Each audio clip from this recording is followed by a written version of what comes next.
Samuel Wright clutched a 62-year-old photograph with trembling hands, knowing he had 3 days to live.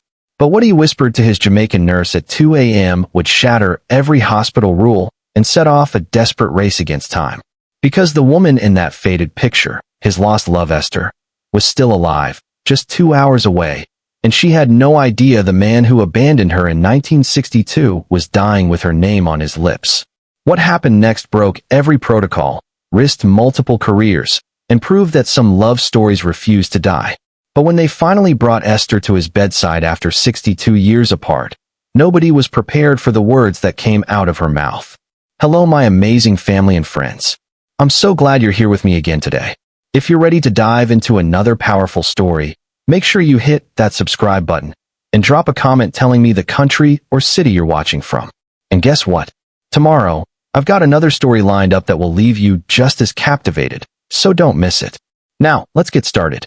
The fluorescent lights hummed overhead, casting harsh shadows that danced across the linoleum floor as Amara finally pushed open the door. What she found inside made her breath catch in her throat. The patient, Mr. Samuel Wright according to his chart, was sitting upright despite his condition, his dark eyes fixed on something far beyond the hospital walls. In his trembling hands, he clutched a faded photograph so tightly that his knuckles had turned ashen. Mr. Wright. Amara's voice carried the melodic lilt of her Jamaican heritage, soft and warm despite the clinical setting. How are you feeling tonight? He turned toward her slowly, and she was struck by the intensity in his gaze. Not the vacant stare she had grown accustomed to in terminal patients, but something alive and desperate. Nurse. His voice was barely above a whisper. How long do I have? The directness of his question pierced through her professional composure. Most patients danced around the subject of their mortality, but Samuel Wright faced it head-on with a courage that both impressed and unsettled her. She moved closer, her practiced eye taking in his pallor, the way his breathing labored even in rest. The doctors will be making their rounds in the morning, she replied gently, pulling up a chair beside his bed. Something about this man demanded more than the usual clinical distance. But tell me, what's troubling you tonight? You seem restless. Samuel's fingers tightened around the photograph, and for a moment, Amara thought he might not answer. Then, as if a dam had burst within him, words began to pour out in a rush of longing and regret. I've been carrying this picture for 62 years, he said, holding it up with shaking hands. Even in the dim light, Amara could make out the image of a young woman with kind eyes and a radiant smile, standing beside a younger version of Samuel in what appeared to be a church courtyard. Her name was Esther. We were to be married. Amara felt her heart clench at the raw pain in his voice. What happened? Life, Samuel said simply, though the single word carried the weight of decades. My family needed me in England for work. I promised her I'd come back within a year. Promised her we'd have that wedding, that life we'd planned together. His voice cracked. That was in 1962. The silence that followed was heavy with unspoken truths. Amara reached out instinctively, her fingers brushing against his weathered hand. You never came back? I tried. Samuel's eyes glistened with unshed tears. Lord knows I tried. But by the time I had saved enough money and sorted out the visa complications, she had moved on, married another man, started the family we had dreamed of having together. He looked down at the photograph again. I've spent my whole life wondering what would have happened if I had been braver, if I had put love before duty. Amara felt something shift inside her chest, a recognition of the profound weight of dreams deferred. She had seen many patients in their final days, but none had spoken with such raw honesty about the paths not taken. Where is she now? Amara asked softly. Samuel's smile was bittersweet. Here in Jamaica, last I heard. Living in a little village called Blue Mountain Heights, not far from where we grew up together. Her husband passed 5 years ago, and she's living with her daughter. He paused, his breathing becoming more labored. I found her address through an old mutual friend just before I got sick. I've written her a dozen letters, but I've never had the courage to send them. As he spoke, Amara noticed something else clutched in his other hand, a sealed envelope, yellowed with age and worn from handling. The name Esther Morgan was written across it in careful script, and she could see where his fingers had traced over the letters countless times. What does the letter say? She asked. Everything I should have said 60 years ago, Samuel whispered. An apology, an explanation, and his voice dropped so low she had to lean closer to hear. A confession that I never stopped loving her. The machines around them beeped rhythmically, marking time with mechanical precision, but Amara felt as though time itself had suspended in this moment. She looked into Samuel's eyes and saw not just a dying man, but someone whose heart had been carrying a burden for 6 decades. Mr. Wright, she said carefully, what if there was a way to make sure Esther received your letter? Hope flickered in his eyes like a candle flame in the wind. You would do that? Before she could answer, the sound of approaching footsteps echoed in the hallway. Dr. Matthews was making his late-night rounds, and Amara knew their private moment was about to be interrupted. But as she looked down at Samuel Wright, at this man whose greatest fear wasn't death but the possibility of dying with words left unsaid, something stirred within her that went beyond professional duty. Mr. Wright, she whispered urgently as the footsteps grew closer. If sending this letter is truly what you need for peace, then we'll find a way. But I need you to be honest with me. Is this about saying goodbye, or is there something more you're hoping for? Samuel's grip on both the photograph and the letter tightened, and in his eyes, Amara saw the answer before he spoke it aloud. I need to see her again, he said with a desperation that cut straight to her soul. Even if it's just for 5 minutes. Even if she can't forgive me. I need to look into her eyes one last time, and tell her that loving her was the best thing I ever did, even if letting her go was the worst. What would you do if you had the chance to reconnect with someone from your past before it was too late? Share your thoughts in the comments below. As Dr. Matthews' voice carried from the next room, Amara felt the weight of an impossible decision settling on her shoulders. In her 5 years as a nurse, she had learned to manage expectations, to help patients find peace within the confines of hospital walls. But Samuel Wright wasn't asking for the impossible. He was asking for a miracle. And despite every practical bone in her body telling her otherwise, Amara Thompson found herself wondering if she might just be the person to help him find one.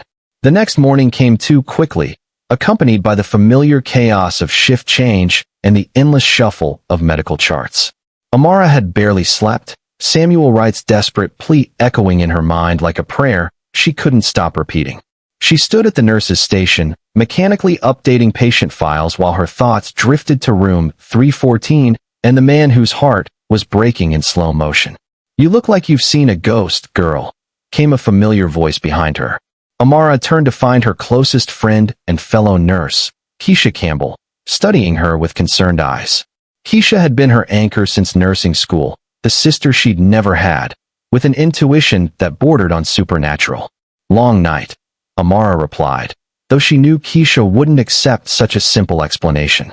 Keisha moved closer, lowering her voice. This about the new patient in 314? Mr. Wright? I heard you spent extra time with him yesterday. Amara's hands stilled on the clipboard she was holding. She had always worn her emotions like jewelry, visible to anyone who bothered to look. It was both her greatest strength as a nurse and her most dangerous vulnerability. He's dying, Keisha, she said quietly, though they both knew that wasn't unusual in their line of work. They're all dying, honey. That's why they're here. Keisha's tone was gentle but practical. What makes this one different? Before Amara could answer, Dr. Matthews approached their station, his morning coffee in hand and his expression already set in the professional mask he wore during rounds. Dr. James Matthews was a good doctor, thorough, compassionate when he had time to be, but pragmatic above all else. At 42, he had seen enough terminal cases to know that false hope could be more cruel than honest acceptance. Morning, ladies. How was Mr. Wright's night? He asked, pulling up Samuel's chart on the computer. Restless, Amara answered truthfully, but alert. More alert than most patients in his condition. Dr. Matthews nodded, scrolling through test results. His labs came back. The cancer has progressed faster than we initially thought. I'd say we're looking at days, maybe a week at most. He looked up at Amara with kind but tired eyes. Has he expressed any wishes about final arrangements? Family we should contact. No family, Amara said, the words feeling like stones in her mouth. He's completely alone. Something in her voice made both Keisha and Dr. Matthews look at her more closely. Amara felt exposed under their scrutiny, as if they could see the impossible plan that had been forming in her mind throughout the sleepless night. Amara, Dr. Matthews said carefully, I know you form connections with your patients. It's what makes you such an exceptional nurse. But remember, I know, she interrupted softly. Professional boundaries. I know. But even as she said the words, Amara was thinking about Samuel's photograph, about the way his voice had cracked when he spoke Esther's name, about the sealed letter that contained 60 years of unspoken love. Some boundaries, she was beginning to realize, were meant to be crossed. After Dr. Matthews continued his rounds, Keisha pulled Amara aside into the supply closet, their unofficial sanctuary for difficult conversations. Okay, spill it, Keisha demanded, crossing her arms. What's really going on? Amara found herself telling Keisha everything. About Samuel's lost love, about the photograph and the letter, about his desperate wish to see Esther one more time before he died. As she spoke, she watched her friend's expression shift from skepticism to understanding to something that looked dangerously like encouragement. Girl, you're thinking about doing something crazy, aren't you? Keisha asked when Amara finished. Maybe, Amara admitted. He has days left, Keisha. Days. And this woman lives just 2 hours away. What if I could arrange something? Keisha was quiet for a long moment, and Amara knew her friend was weighing the professional risks against the human need to help heal old wounds. You know this could cost you your job if it goes wrong, Keisha said finally. I know. And you know that even if you find this Esther woman, she might not want to see him. 60 years is a long time. She might have made peace with the past and have no interest in reopening old wounds. I know that too. Keisha studied her friend's face, seeing the determination that had carried Amara through nursing school on scholarships and sheer willpower, the same stubbornness that had helped her rise above the poverty of her childhood in Trench Town to become one of the most respected nurses in the hospital. But you're going to try anyway, Keisha said. It wasn't a question. I have to, Amara whispered. I looked into his eyes last night, and I saw something I've never seen in a dying patient before. Not acceptance, not peace, hope. Real hope. How can I let that die without at least trying? Keisha sighed, recognizing the futility of arguing with Amara when she had made up her mind about something. What do you need me to do? The question surprised Amara. You'll help me? Girl, I've known you for 7 years. You're going to do this with or without my help, and I'd rather be there to catch you if you fall. Keisha's smile was both exasperated and fond. Besides, I've always been a sucker for a love story. Their conversation was interrupted by the sound of the supply closet door opening. Dr. Matthews stood in the doorway, his expression unreadable. Ladies, is there something I should know about? Amara felt her heart hammer against her ribs. Had he overheard their conversation? Was her plan over before it had even begun? Just discussing patient care protocols, Keisha said smoothly, though Amara could hear the slight tremor in her voice. Dr. Matthews studied them both for a moment longer, then nodded slowly. Of course. Well, when you're finished with your protocol discussion, Mr. Wright has been asking for you, Nurse Thompson. He seems quite agitated this morning. As he walked away, Amara and Keisha exchanged glances. They both knew that Samuel's agitation meant one thing. Time was running out faster than they had anticipated. I need to get to Blue Mountain Heights, Amara said urgently. Today? How? You don't even have this Esther woman's exact address. Amara pulled out her phone, her fingers already moving across the screen. Samuel said her last name is Morgan now, and she lives with her daughter. In a small village like Blue Mountain Heights, that should be enough. As she spoke, she was searching for contact information, local churches, community centers, anywhere that might help her track down an elderly woman named Esther Morgan. Her heart raced as she found what she was looking for. The Blue Mountain Heights Community Center had a Facebook page with a phone number. You're really doing this, Keisha said, watching her friend's determination with a mixture of admiration and worry. I'm really doing this, Amara confirmed. But first, I need to see Samuel. I need to know exactly what he wants me to say to her, and... She paused, the weight of what she was about to ask hitting her. I need to know if he's strong enough to handle seeing her again, or if this is just going to break his heart all over again. As they left the supply closet and headed toward room 314, Amara felt the familiar flutter of nerves that came with stepping into the unknown. But underneath the anxiety was something else, a sense of purpose that went beyond her duties as a nurse. Sometimes, she realized, healing meant more than just medical care. Sometimes it meant giving people the chance to make peace with their past, even when that peace came with enormous risk. Samuel Wright was waiting for her with eyes full of desperate hope, and Amara Thompson was about to discover just how far she was willing to go to help a dying man find closure with the love of his life. Samuel's condition had visibly deteriorated overnight. When Amara entered room 314, she found him struggling to sit up, his breathing more labored than it had been just 12 hours earlier. The photograph of Esther lay on his chest, rising and falling with each difficult breath, while the sealed letter remained clutched in his trembling hand. "Nurse Thompson," he gasped as she approached his bedside. "I had the most beautiful dream about her last night. We were young again, dancing in her father's garden like we used to do every Sunday after church." His eyes glistened with unshed tears. "When I woke up and realized it was just a dream, I thought my heart would break all over again." Amara pulled up the familiar chair beside his bed, her mind racing with the urgency of what she was about to propose. "Mr. Wright, I've been thinking about what you told me last night. About Esther."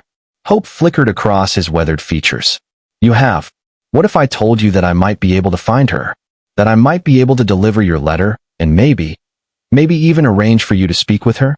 Samuel's grip on the letter tightened so suddenly that Amara feared he might tear it. "You would do that for me? But how? I don't even know if she's still alive." "Blue Mountain Heights isn't that far from here," Amara said gently. "And in small communities like that, people tend to know each other. If she's there, we can find her." She paused, studying his face carefully. "But I need you to be honest with me about something. Are you prepared for any outcome? She might not want to see you. She might be angry about the past.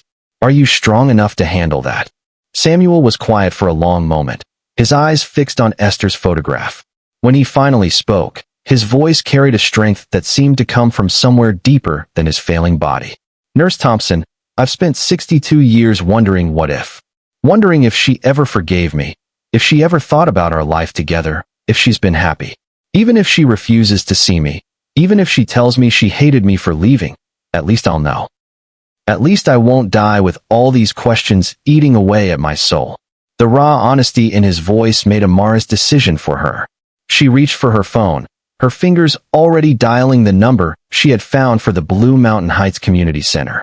The phone rang 3 times before a warm, elderly voice answered. "Blue Mountain Heights Community Center, Miss Patricia speaking. How can I help you?" "Good morning, Miss Patricia. My name is Amara Thompson, and I'm calling from Kingston Public Hospital. I'm trying to locate someone who lives in your community, and I was hoping you might be able to help me."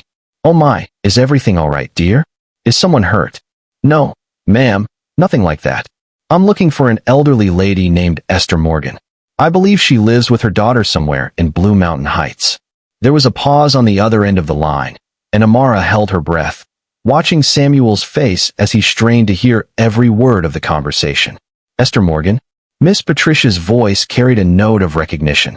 "You mean Miss Esther who lives with her daughter Grace up on Hibiscus Road? The one who used to be a schoolteacher?"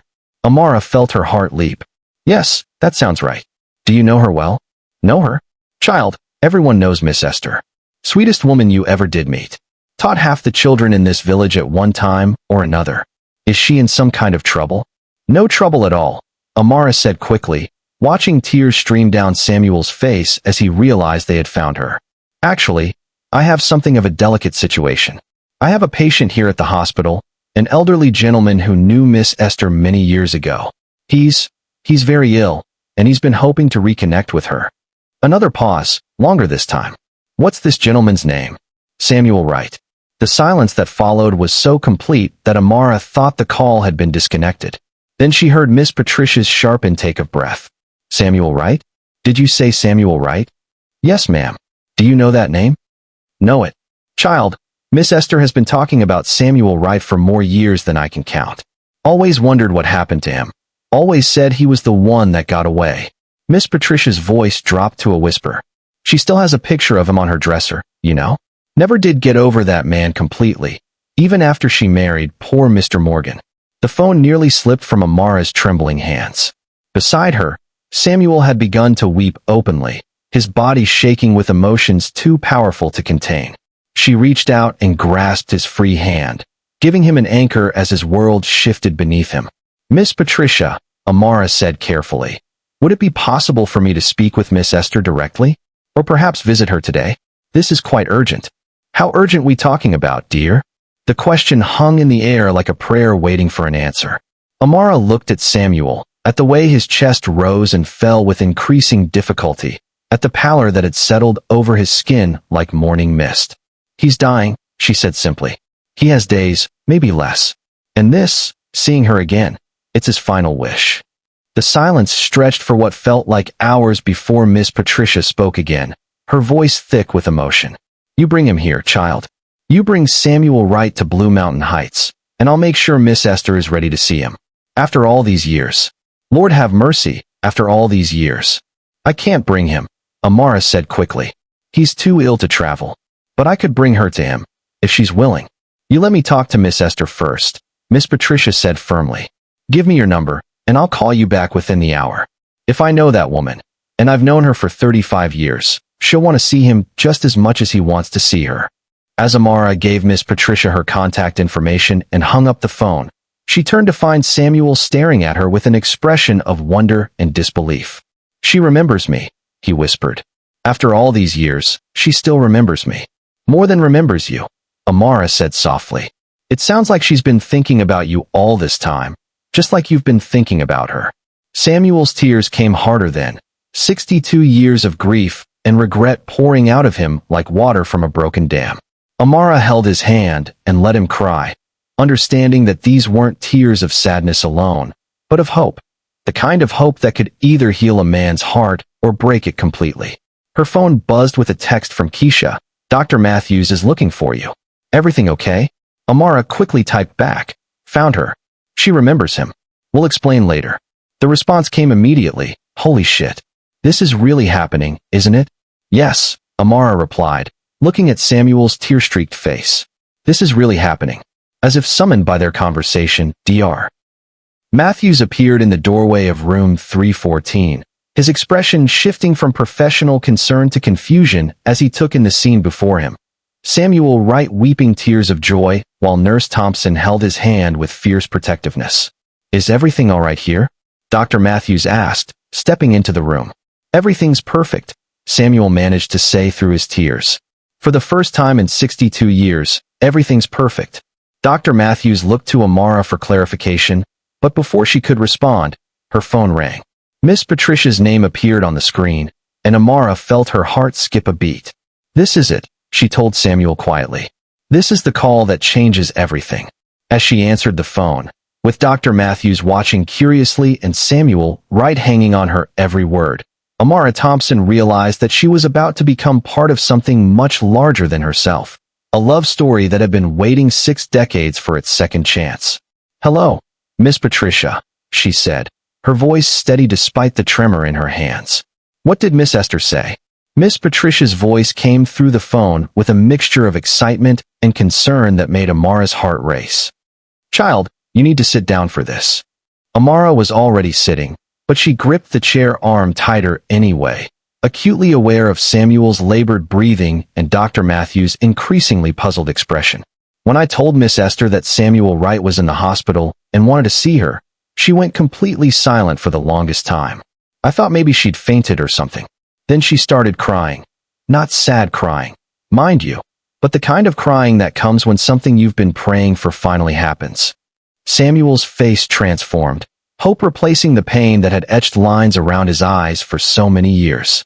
"She wants to see him," Miss Patricia continued, "but there's a complication. Miss Esther is 82 years old, and she's been dealing with some mobility issues since she broke her hip last year. Her daughter Grace is worried about the stress of traveling to Kingston, especially given the emotional nature of this reunion." Amara felt her heart sink. They had come so close, only to be stopped by practical limitations. "What are you saying, Miss Patricia?" "I'm saying that Grace thinks the trip might be too much for her mother. She's protective, you understand. Doesn't want to see Miss Esther get her hopes up only to have her heart broken again." Samuel's face had gone ashen, and Amara could see him struggling between hope and despair. Dr. Matthews stepped closer, his medical instincts clearly triggered by the patient's distress. "But," Miss Patricia continued, her voice taking on a conspiratorial tone. Miss Esther is a stubborn woman who spent 62 years wondering about Samuel Wright. She told her daughter that she'd walk to Kingston herself if she had to. They're having quite the argument about it right now. What do you think we should do? Amara asked, her mind already racing through possibilities. Well, Miss Patricia said slowly, I might have a solution. My nephew Marcus runs a private car service for elderly folks who need medical transportation. He's used to dealing with delicate situations. If Miss Esther is determined to make this trip, and trust me, she is, then Marcus could bring her safely and comfortably to Kingston. The question is whether your hospital would allow it. Amara's eyes met Dr. Matthews, and she realized that her private conversation had just become very public. The doctor's expression had shifted from curiosity to concern to something that looked suspiciously like understanding. Miss Patricia, can you give me 30 minutes to work out the details on this end? I'll call you back. Of course, dear. But don't take too long. Miss Esther is already getting dressed and telling Grace that she's going with or without her blessing. As Amara hung up the phone, the room fell into a charged silence. Samuel was staring at her with naked hope. Dr. Matthews was clearly processing what he'd overheard, and Amara felt the weight of having started something much bigger than she'd initially imagined. Nurse Thompson, Dr. Matthews said carefully, would you mind explaining exactly what's going on here? Before Amara could respond, Samuel spoke up, his voice stronger than it had been in days. Doctor, I need to tell you a story.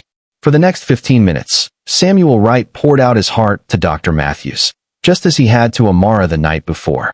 He spoke of lost love and lifelong regret, of the photograph he'd carried for 62 years, and the letter he'd never had the courage to send. As he talked, Amara watched Dr. Matthews' professional facade slowly crack, revealing the compassionate man underneath. So you see, Doctor, Samuel concluded, I'm not asking for a miracle cure or extra time.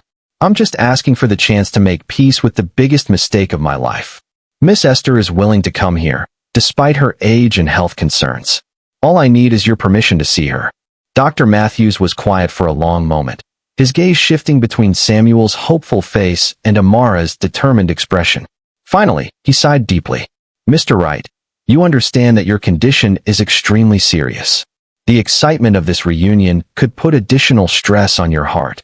I understand, Samuel said simply. But doctor, dying with regrets would be a worse fate than dying from excitement. At least this way, I'd die complete. Something in his words seemed to reach Dr. Matthews on a level deeper than medical training. The doctor looked at Amara, and she saw her own conviction reflected in his eyes. What would you need from me? He asked quietly. Relief flooded through Amara like warm honey. Just permission for Miss Esther to visit, and maybe a private room where they can talk without interruption. I'll handle all the arrangements.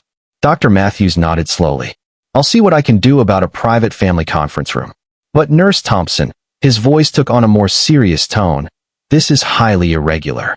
If anything goes wrong, it won't, Amara said with more confidence than she felt. I'll make sure of it. After Dr. Matthews left to make arrangements, Amara immediately called Miss Patricia back, her hands trembling with nervous energy. Miss Patricia, we have permission from the hospital. Can Miss Esther make the trip today? Child, Miss Esther has been ready since I hung up the phone. She's wearing her best dress, the blue one she wore to her granddaughter's wedding, and she's been fussing with her hair for the past 20 minutes. Grace finally gave up arguing and is coming with her to make sure she's safe. As the reality of what was about to happen sank in, Amara felt a flutter of panic. What if this reunion didn't go as beautifully as she'd imagined? What if 62 years had changed them too much? What if the reality couldn't live up to the dreams they'd both been carrying? Miss Patricia, she said hesitantly, what if this is a mistake? What if seeing each other again just causes more pain? Miss Patricia's laugh was warm and knowing. Child, some risks are worth taking. Miss Esther has spent more than half her life wondering about this man. Whatever happens when they see each other, at least they'll both know. Sometimes that's all we can ask for. An hour later, Amara was pacing the hospital corridor outside the family conference room that Dr. Matthews had secured for the reunion. Keisha had joined her, offering moral support and practical help in equal measure. You know you're completely crazy, right? Keisha said, though her tone was affectionate rather than critical. Completely. Amara agreed. checking her phone for the third time in 5 minutes. And if this goes badly, we could both lose our jobs. I know. And you're doing it anyway because you're a hopeless romantic who believes in true love and second chances. Amara paused in her pacing to look at her friend. Are you trying to talk me out of this? Keisha grinned. Girl, I wouldn't miss this for the world. When's the last time any of us got to be part of a real-life fairy tale? Their conversation was interrupted by the sound of the elevator opening. A tall, kind-faced man in his 40s emerged, followed by a middle-aged woman with worried eyes. And finally, moving slowly but with unmistakable dignity, an elderly woman in a blue dress that had clearly been chosen with great care. Even from a distance, Amara could see that Esther Morgan had once been beautiful. Age had softened her features and silvered her hair, but there was something in the way she carried herself, a grace that spoke of inner strength and enduring hope. Miss Esther. Amara approached the small group with her heart hammering against her ribs. The elderly woman looked up with eyes that were remarkably similar to those in Samuel's cherished photograph. Kind, intelligent, and now filled with a mixture of anticipation and terror. You must be Nurse Thompson, Esther said, her voice carrying the musical cadence of rural Jamaica. The angel who found me after all these years. I'm no angel, Amara said softly. Just someone who believes that some stories deserve a proper ending. Esther's daughter Grace stepped forward, her protective instincts clearly on high alert. Miss Thompson, my mother is very fragile. If this meeting becomes too overwhelming. I understand completely, Amara assured her. We'll take this as slowly as she needs. Mr. Wright is in the conference room just down the hall. Are you ready, Miss Esther? The elderly woman straightened her shoulders and smoothed her dress one final time. Child, I've been ready for 62 years. As they began the short walk down the corridor, Amara caught sight of Dr. Matthews standing near the nurse's station, watching the procession with an expression of wonder. In room 314, she knew Samuel Wright was waiting, probably clutching that photograph and struggling to believe that his impossible wish was about to come true. The conference room door loomed ahead like a gateway between past and present, and Amara Thompson realized that in the next few moments, she was about to witness something that would change not only Samuel and Esther's lives, but her own understanding of what was possible when love refused to surrender to time. The family conference room was small and softly lit, with comfortable chairs arranged around a circular table and tissues strategically placed within easy reach. Amara had spent the morning transforming it from a sterile medical space into something more welcoming. She dimmed the harsh fluorescent lights, opened the blinds to let in natural sunlight, and even managed to find a small vase of flowers from the hospital gift shop.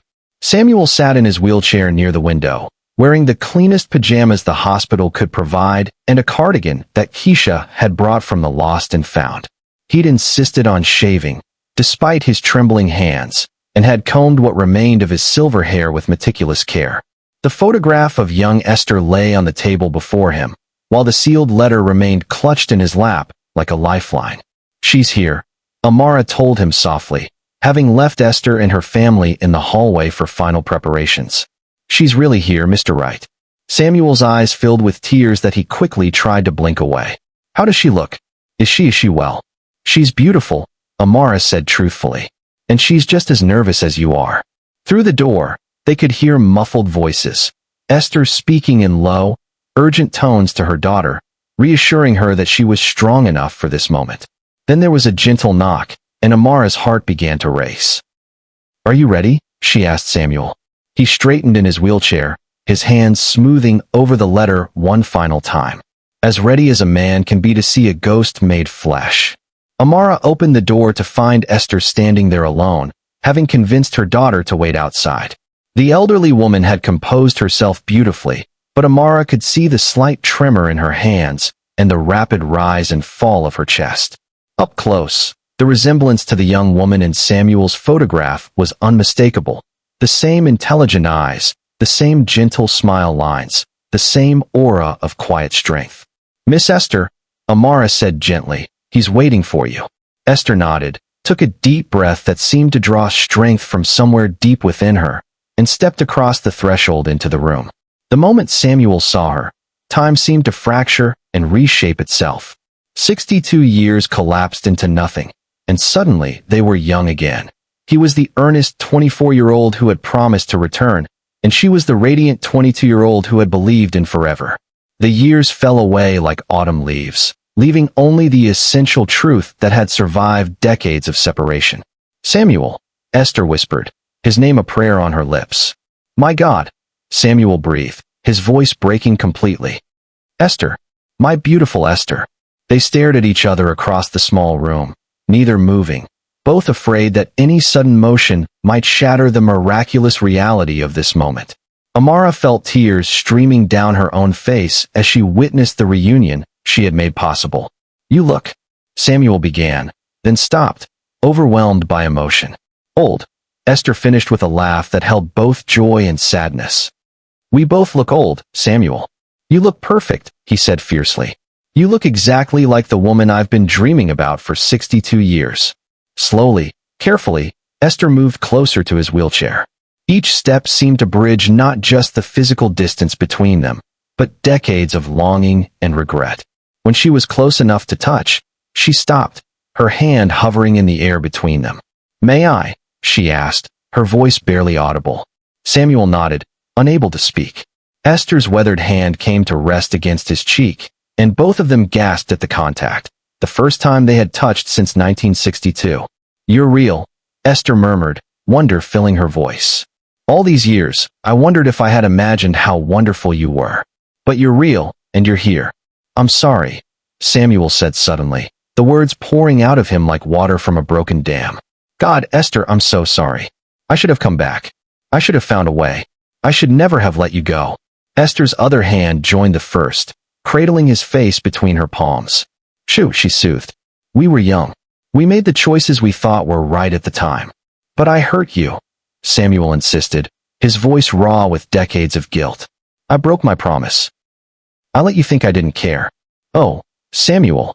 Esther's voice was tender with understanding. I never thought you didn't care. Never. I knew something must have happened, something beyond your control. I waited for 2 years, you know. I turned down 3 marriage proposals because I believed you would come back. Samuel's tears came harder then. What made you stop waiting? Esther was quiet for a long moment, her thumbs tracing the lines that time had carved on his face. My father got sick, and we needed medical bills paid. Howard Morgan was a good man who had been asking me to marry him for months. He promised to take care of my family, and I thought you had found someone else in England. I thought you had forgotten about the girl from Blue Mountain Heights.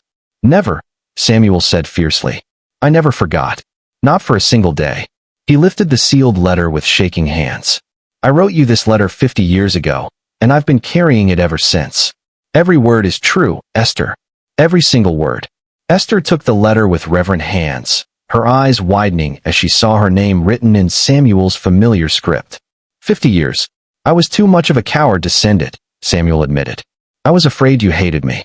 Afraid you had built a happy life and wouldn't want reminders of the past. May I read it? Esther asked. Samuel nodded, watching her face as she carefully opened the envelope and unfolded the pages within. Amara found herself holding her breath as Esther's eyes moved across the words Samuel had written decades earlier. As she read, Esther's expression shifted through a dozen different emotions: surprise, sorrow, joy, and something that looked remarkably like the love of a 22-year-old girl who had never really stopped believing in forever. Samuel, she whispered when she finished reading, you fool. You beautiful, wonderful fool. What does it say? He asked anxiously. It says that you loved me then, and you love me still. It says that leaving me was the biggest mistake of your life. It says that you dreamed of coming home to me every night for 62 years. Her voice broke. It says that you never married because no one could compare to what we had. Samuel searched her face desperately. Can you forgive me? Can you understand why I had to go? Why I couldn't come back sooner? Esther folded the letter carefully and placed it over her heart. Samuel Wright, I forgave you the day you left because I knew you were doing what you thought was right for your family. The question is, can you forgive me for not waiting longer? For marrying Howard and having the children we should have had together? There's nothing to forgive, Samuel said immediately. You lived your life, Esther. You were happy. That's all I ever wanted for you. I was content, she corrected gently. I had a good marriage and beautiful children and a fulfilling career. But happy? Truly happy. She smiled through her tears. I don't think I ever stopped missing the boy who promised to dance with me in my father's garden forever. The weight of their shared history hung between them, beautiful and tragic in equal measure. Then Samuel reached for her hand, and when their fingers intertwined, something magical happened. The years didn't disappear entirely. They were still 86 and 82, still marked by time and circumstance. But love, it seemed, had a memory all its own. Esther, Samuel said softly, I know I'm dying. I know it's too late for the life we should have had together. But could we pretend, just for a little while, that we're young again? Could we pretend that I came back like I promised, and that all those years in between were just a bad dream? Esther's smile was radiant with the joy of a woman who had been given an impossible gift. Samuel Wright, she said, her voice strong and sure. I would love nothing more than to dance with you in my father's garden one more time. From her position near the door, Amara watched as two souls who had been separated by time and circumstance found their way back to each other. She had helped orchestrate this reunion, but what was happening now was beyond her influence. This was the mysterious alchemy of love that had survived decades of separation to bloom again in a hospital conference room. As Samuel and Esther held hands and talked softly about their children, their lives, their dreams that had been deferred but never quite died, Amara realized that she was witnessing something more powerful than a simple reunion. She was seeing proof that some connections transcend time itself, that true love doesn't fade with distance or diminish with age. It simply waits, patient and enduring, for its moment to shine again. But even as joy filled the room like sunlight, Amara couldn't shake the knowledge that Samuel's time was running out. The reunion was everything she had hoped for and more, but it was also bittersweet, a beautiful beginning that would inevitably become another ending. The question now was whether love could work one more miracle, and whether the happiness of this moment could somehow extend beyond the confines of a hospital room and a terminal diagnosis. 3 hours into their reunion, Samuel collapsed. It happened suddenly, without warning. One moment he was telling Esther about the house he had bought in London, the one he had imagined bringing her to, and the next, his words slurred, his face went gray, and he slumped forward in his wheelchair, unconscious. Esther's scream pierced through the gentle murmur of their conversation like a knife through silk. Samuel! Oh God, Samuel! Amara, who had been discreetly monitoring from the hallway, burst through the door as alarms began blaring from the portable monitors they had brought for Samuel. Within seconds, the peaceful conference room was flooded with medical personnel, Dr. Matthews leading the charge, followed by 2 residents and a crash cart. What happened? Dr. Matthews demanded as he checked Samuel's pulse and breathing. He was talking, and then he just stopped, Esther said, her voice breaking as tears streamed down her face. Please, you have to help him. We've only just found each other again. Amara watched in horror as the medical team worked to stabilize Samuel, their practiced movements efficient but grim. This was exactly what she had feared, that the emotional stress of the reunion might be too much for his failing heart. We need to get him back to his room immediately, Dr. Matthews said, his professional mask firmly in place. His blood pressure has dropped dangerously, and his heart rhythm is irregular. As they wheeled Samuel's unconscious form from the conference room, Esther tried to follow, her mobility issues forgotten in her desperation. Let me go with him, she pleaded. Please, don't separate us again. Ma'am, I understand this is difficult, but you need to let us work, Dr. Matthews said gently but firmly. You can see him once we've stabilized his condition. Grace, who had been waiting anxiously in the hallway, rushed to her mother's side as Esther began to shake with delayed shock and overwhelming grief. Mama, we need to get you checked out too, Grace said, her protective instincts in overdrive. Your blood pressure must be through the roof. I'm not leaving, Esther said with quiet determination. I've waited 62 years to see him again. I'm not leaving this hospital until I know he's going to be okay. But Amara could see the doubt in Dr. Matthews' eyes as he supervised Samuel's transfer back to room 314. She knew enough about terminal patients to recognize the signs. Samuel's collapse wasn't just a temporary setback. His body was shutting down, and the emotional intensity of seeing Esther again had accelerated the process. As the medical team worked behind the closed door of room 314, Amara found herself in the impossible position of trying to comfort a woman whose heart was breaking all over again, while knowing that the news she would soon receive would likely shatter what remained of her hope. "This is my fault," Amara whispered to Keisha, who had appeared at her side with 2 cups of coffee and a box of tissues. "I did this to him. I should have left well enough alone." "Don't you dare," Keisha said fiercely. "You saw how happy they were together.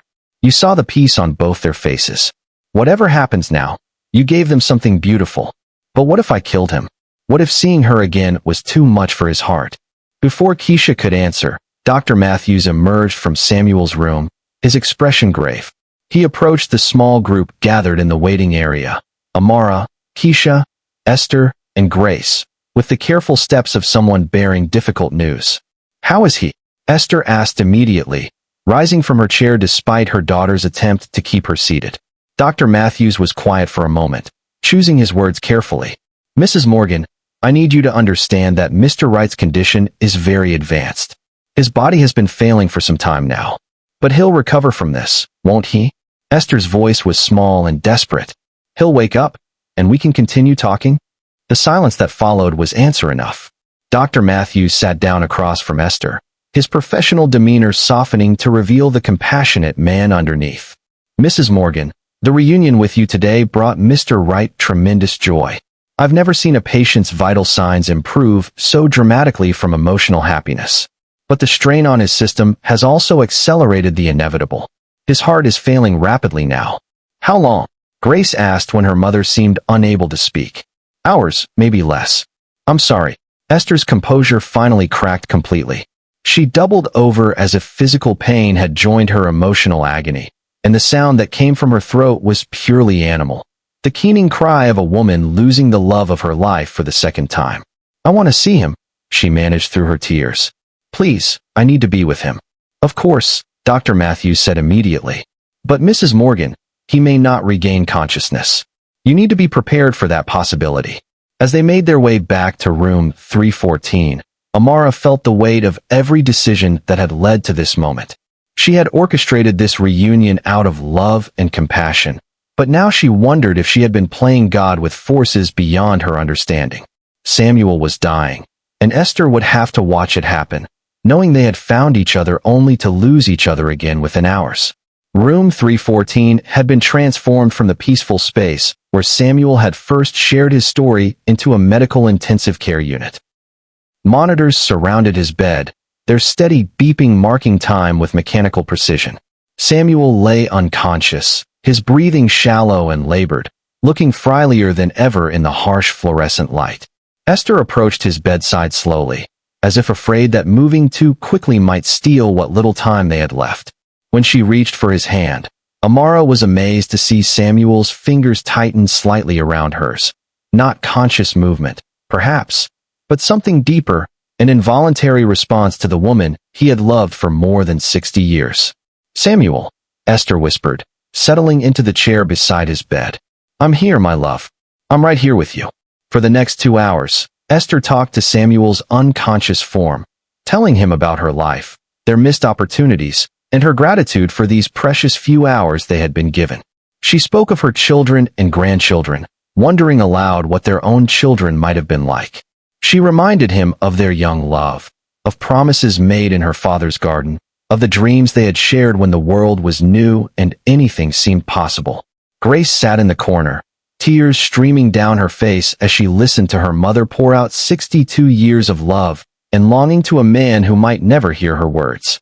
Amara found herself unable to leave, drawn by the profound intimacy of watching someone say goodbye to their heart's deepest love. She had expected to feel guilty about her role in this tragedy, but instead, she felt honored to witness such pure devotion. As midnight approached, Samuel's breathing became more irregular. The monitors showed what everyone in the room already knew. He was dying, and there was nothing medical science could do to change that. "I should call Marcus to take us home," Grace whispered to her mother. "Mama, you've been here for hours. You need rest." "I'm not leaving him," Esther said firmly, never taking her eyes off Samuel's face. "I left him once before, and I've regretted it every day since. I won't make that mistake again."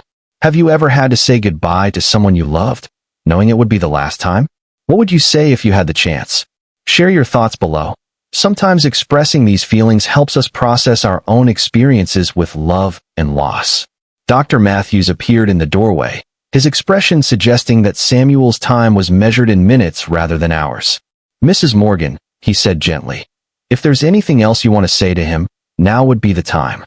Esther nodded, her hands tightening around Samuel's as she leaned closer to his ear. What she whispered was meant for him alone, but Amara caught fragments. Words of forgiveness, declarations of eternal love, and promises about meeting again in whatever comes after this life. As she spoke, something remarkable happened. Samuel's eyes fluttered open, not fully conscious but aware enough to focus on Esther's face. His lips moved silently, trying to form words that his failing body couldn't voice. "What is it, my love?" Esther asked, her face inches from his. With tremendous effort, Samuel managed to whisper two words: dance, garden. Esther's tears fell freely as she understood. Even in his final moments, Samuel was remembering their promise to dance in her father's garden forever. She stood carefully, never letting go of his hand, and began to sway gently beside his bed. "Yes, my darling," she whispered through her tears. "We're dancing in my father's garden. The jasmine is blooming, and the moon is full, and we're young again. We have all the time in the world." As Esther swayed beside his bed, humming the hymn they used to sing together in church, Samuel's breathing began to slow. The monitors showed his heart rate dropping steadily, and everyone in the room knew that they were witnessing the end of a love story that had spanned more than 6 decades.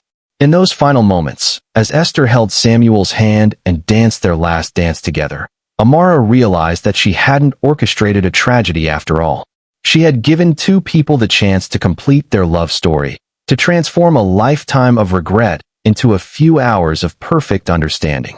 Samuel Wright died at 12:47 a.m., with the woman he had loved for 62 years holding his hand and promising him that their dance would continue in whatever realm lay beyond the hospital room where they had found each other again.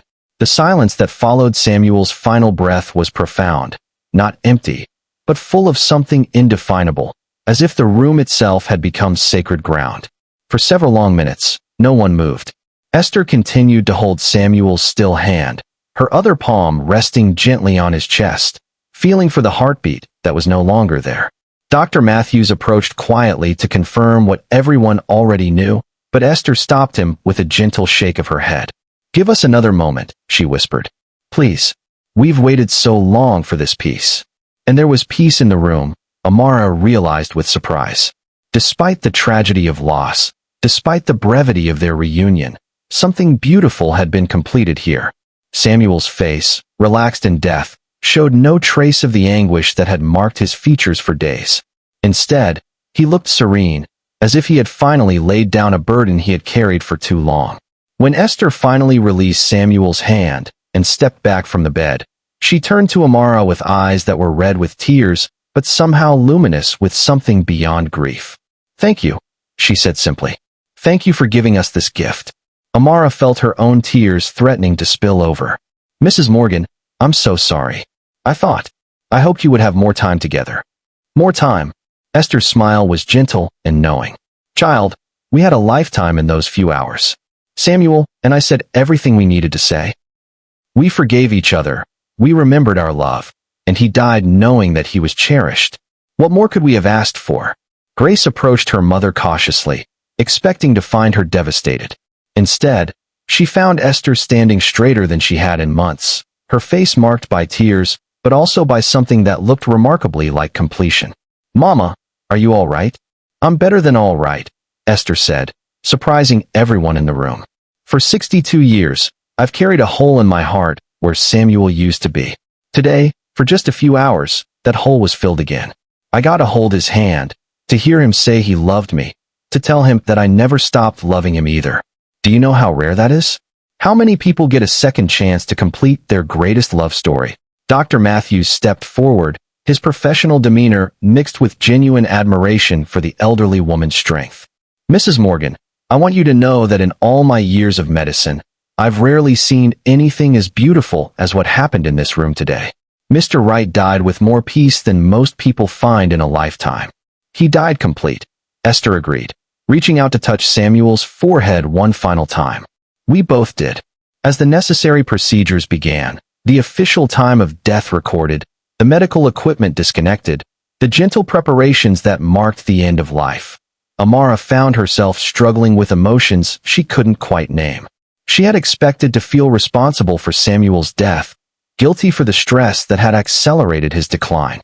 Instead, she felt something else entirely, honored to have been part of something transcendent, proud to have helped two souls find their way back to each other. Keisha appeared at her side, slipping an arm around her shoulders. "You did good, girl. You did something beautiful." "I almost killed him," Amara protested weakly. "No," Esther interjected, having overheard their quiet conversation. "You saved him. You saved us both." She approached Amara with steady steps, her grief balanced by gratitude. Samuel was dying anyway, but he was dying with regrets, with unfinished business, with a heart full of questions that would never be answered. "You gave him the chance to die whole. And you?" Amara asked. "How do you feel about losing him again so quickly?" Esther considered the question seriously, her gaze drifting back to Samuel's peaceful form. "I'm not losing him again. For 62 years, I lost him a little bit every day, wondering where he was, whether he was happy, whether he ever thought of me. Now I know. I know he loved me until his last breath. I know he never forgot our promises to each other. And I know that when my time comes, he'll be waiting for me in my father's garden." Her words struck Amara with the force of revelation. This wasn't tragedy, it was triumph. Two people who had been separated by time and circumstance had found their way back to each other, if only briefly, and had used that precious time to heal wounds that had festered for decades. "Mrs. Morgan," Amara said slowly, "would you be willing to tell this story? Not just Samuel's story, but yours too? I think there are other people who might need to hear about second chances, about love that survives time and distance." Esther's eyes lit up with interest. "What do you mean?" "I mean that what happened here today was miraculous. Not in a medical sense, but in a human sense. You and Samuel proved that some connections are unbreakable, that it's never too late to heal old wounds or complete unfinished love stories." Amara's words came faster now, driven by sudden inspiration. There must be other people carrying regrets like Samuel did, other people wondering about paths not taken. Maybe your story could help them find the courage to reach out, to make peace with their past. Grace looked between her mother and the young nurse, sensing something significant taking shape. "Mama, she's right. Your story is extraordinary.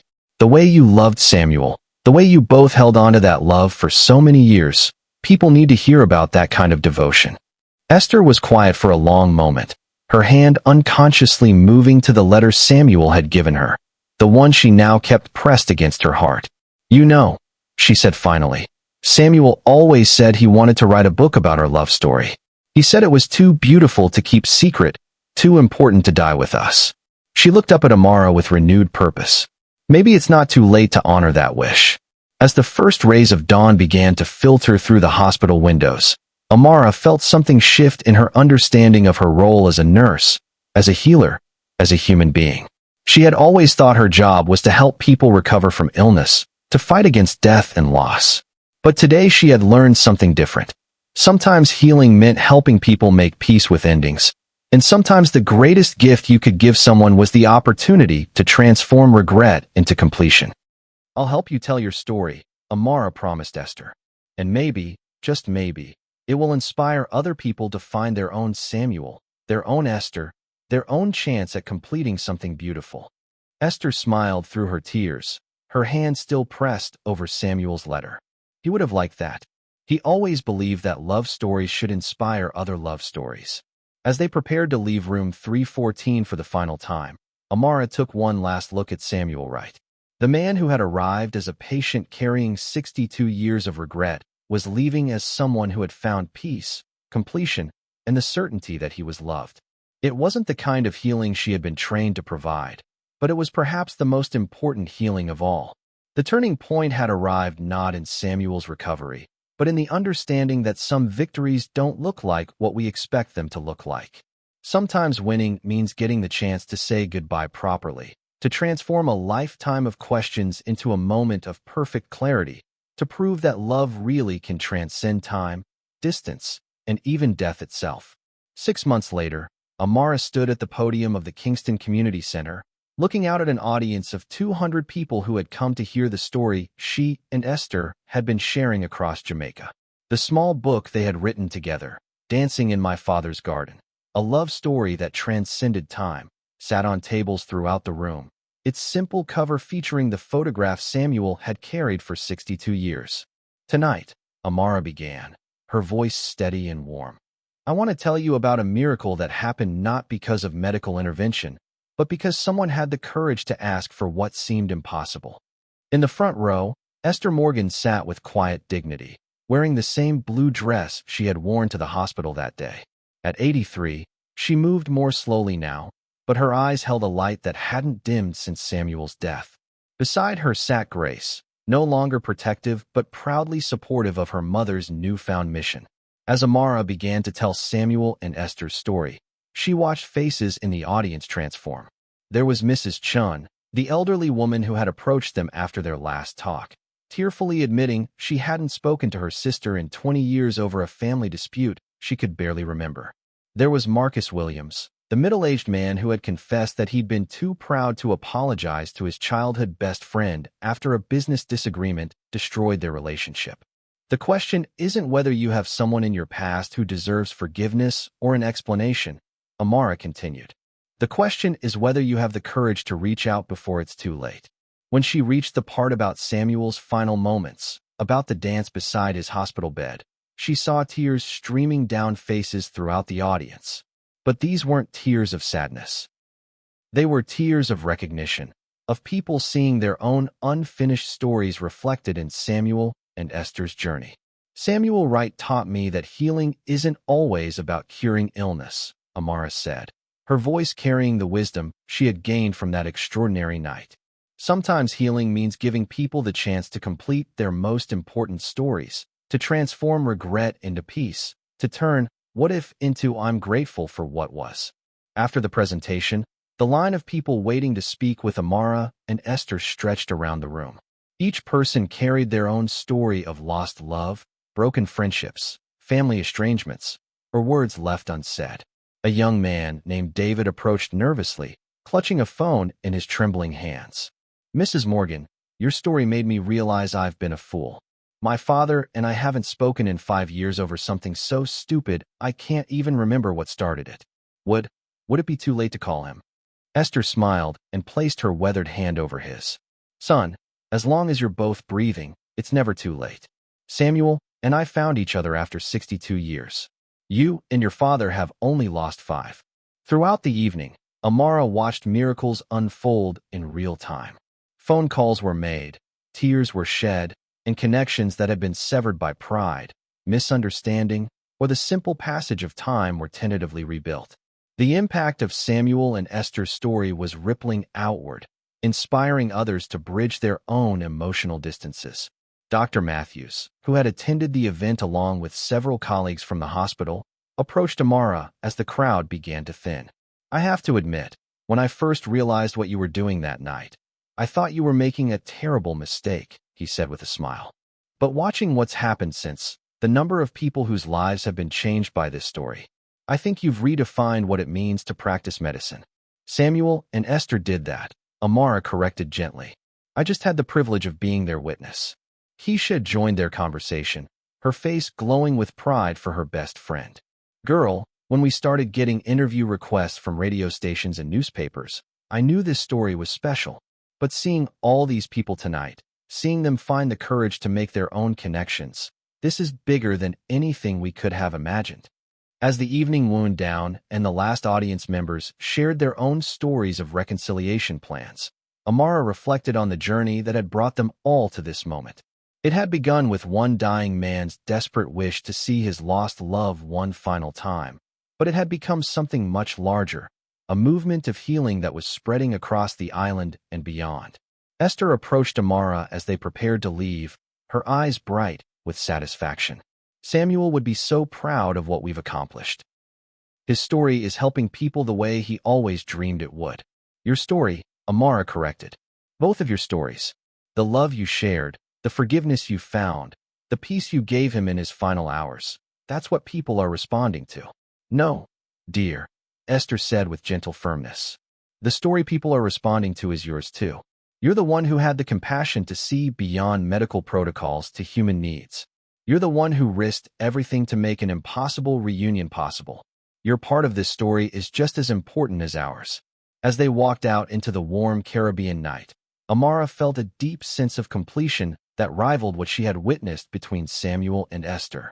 She had found her calling not just as a nurse, but as someone who understood that healing sometimes required breaking rules, taking risks, and believing in the power of love to transcend any obstacle.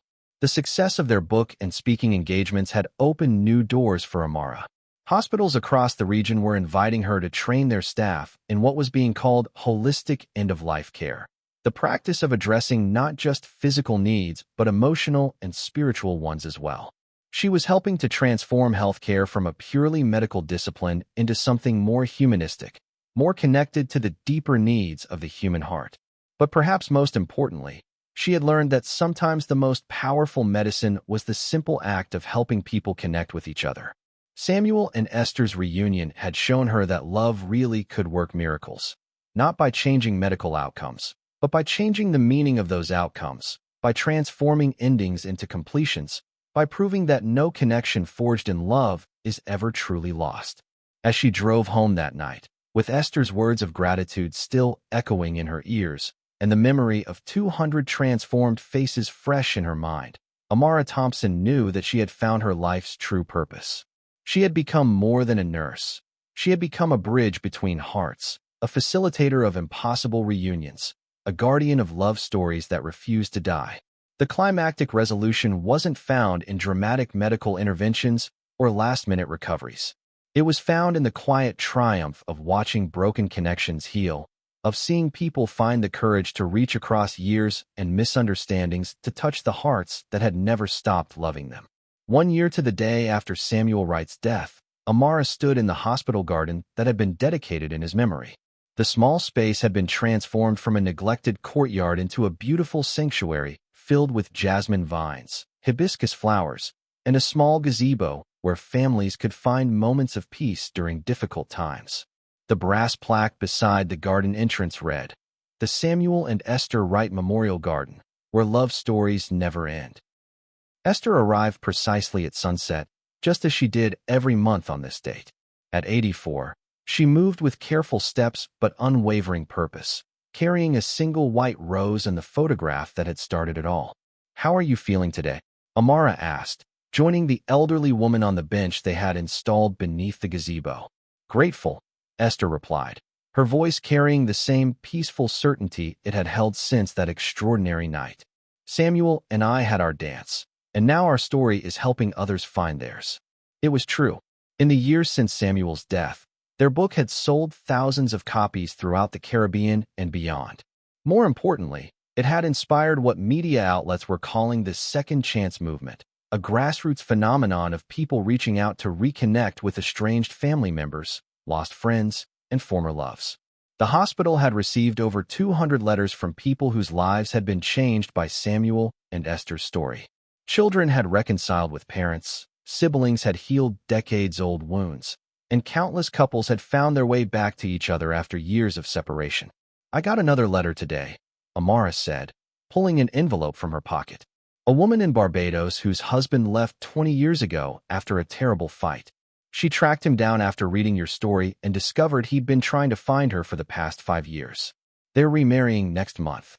Esther smiled, touching the photograph she still carried everywhere. Samuel would be so pleased. He always said that love stories should inspire other love stories. As they sat in comfortable silence, watching the sun paint the sky in shades of gold and pink, Amara reflected on how profoundly her life had changed. She was still a nurse at Kingston Public Hospital, but her role had expanded far beyond medical care. She had become what Dr. Matthews called their Director of Compassionate Connections, helping terminally ill patients and their families navigate not just physical challenges, but emotional healing as well. The program she had developed based on Samuel and Esther's experience was now being implemented in hospitals across the region. Nurses were being trained to look beyond medical charts to see the whole person, their relationships, their regrets, their unfinished emotional business that needed healing. Amara, Esther said softly, I need to tell you something I've never said out loud before. What is it? When Samuel died that night, I wasn't just saying goodbye to him. I was saying goodbye to the version of myself that had been incomplete for 62 years. The woman who wondered, what if, and carried regrets like stones in her heart. She paused, her eyes reflecting the garden's golden light. Because of what you made possible, I didn't just get to see Samuel again. I got to become whole again. Amara felt tears gathering in her eyes. Mrs. Morgan. Esther, the elderly woman corrected gently. After everything we've been through together, you should call me Esther. Esther, Amara began again. You gave me the greatest gift any patient has ever given a nurse. You showed me that healing isn't always about fighting death. Sometimes it's about helping people make peace with life. As the first stars appeared in the darkening sky, they were joined by an unexpected visitor. A young woman in her 30s approached the garden hesitantly, carrying a bouquet of flowers and looking as if she were searching for something. Excuse me, the woman said. Are you Amara Thompson? The nurse who wrote the book about Samuel and Esther? I am, Amara replied, standing to greet the stranger. How can I help you? The woman's eyes filled with tears. My name is Sarah Mitchell. I read your story 3 months ago, and it changed my life. I had been estranged from my mother for 8 years over something so stupid, I'm embarrassed to admit what it was. After reading about Samuel and Esther, I realized I was being a fool. I called my mother that same day. How did it go? Esther asked gently. She cried for an hour, Sarah said with a laugh that was half joy, half relief. We've been talking every day since then, and I just wanted to come here to thank you. To thank both of you. My mother has cancer, and if I had waited much longer. Her voice broke. If I had waited much longer, it would have been too late. Amara and Esther exchanged glances, both understanding the profound responsibility that came with their story's power to transform lives. There's something else, Sarah continued. My mother wants to meet you both. She said that any woman brave enough to help 2 people find each other after 62 years must have wisdom worth learning from. As Sarah left with promises to arrange a visit, Amara turned to Esther with wonder. Does it ever stop amazing you? How their story keeps reaching people, keeps inspiring connections. No, Esther said simply, and I hope it never does. They sat together until full darkness fell, sharing comfortable silence and the sense of purpose that comes from knowing you've contributed something meaningful to the world. Around them, the jasmine released its evening fragrance, and somewhere in the distance, they could hear the gentle murmur of families gathering in other parts of the hospital garden, creating their own moments of connection. When it was time to leave, Esther placed her white rose on the small memorial stone that marked the spot where Samuel's ashes had been scattered. Until next month, my love, she whispered. Keep dancing in my father's garden. As Amara walked Esther to her daughter's car, the elderly woman stopped and took her hand. I need you to promise me something, Esther said with sudden urgency. Anything. Promise me you'll keep telling our story. Promise me that long after I'm gone, you'll remember that love is the most powerful medicine of all, and that it's never too late to heal a broken heart. I promise, Amara said, squeezing the weathered hand that had once danced with Samuel Wright in her father's garden so many decades ago. As you finish hearing this story, I want to ask you something important. Is there someone in your past who deserves an apology, an explanation, or simply the knowledge that they were loved? Someone you've been meaning to call, write to, or reconnect with? Samuel and Esther's story reminds us that time is precious, but love is eternal. Don't wait for someday. Make that connection today. Share in the comments below. Who will you reach out to, and what will you tell them? Sometimes the most beautiful love stories are the ones waiting to be completed. Driving home through the quiet streets of Kingston, Amara Thompson reflected on the miraculous chain of events that had begun with one dying man's desperate wish and had grown into a movement that was healing hearts across the world. Samuel Wright had gotten his final dance with Esther, but their story had become something much larger, proof that love transcends time, that healing is possible at any age, and that sometimes the most profound miracles happen not when we save lives, but when we help people make peace with the lives they've lived. In her apartment that night, Amara opened her laptop and began typing the first lines of her next book, a collection of the stories that had poured in from people inspired by Samuel and Esther's reunion. Each letter represented another broken connection healed, another family reconciled, another love story that had been given a second chance. She had learned that being a healer meant more than administering medicine or monitoring vital signs. Sometimes it meant having the courage to break rules in service of a higher calling. Sometimes it meant believing in the impossible and working to make it possible. And always, it meant understanding that the human heart's capacity for love, forgiveness, and connection was the most powerful force in any hospital, in any healing, in any life. Outside her window, the lights of Kingston twinkled like stars, each one representing lives intersecting, stories unfolding, and love finding its way across any distance. And somewhere in the darkness, she imagined Samuel and Esther dancing together in a garden where jasmine bloomed eternal and time could never separate hearts that had chosen to beat as one. The story was complete, but its impact would ripple forward forever, inspiring countless others to bridge their own emotional distances and discover that it's never too late to heal a broken heart, reconnect with a lost love, or transform regret into gratitude for what was, what is, and what can still be. Thank you so much for watching this story all the way to the end. If you enjoyed this one, then you'll absolutely love the next. It's even crazier and more captivating than you can imagine. So go ahead and click the video showing right here on your screen, and I'll see you in the next story.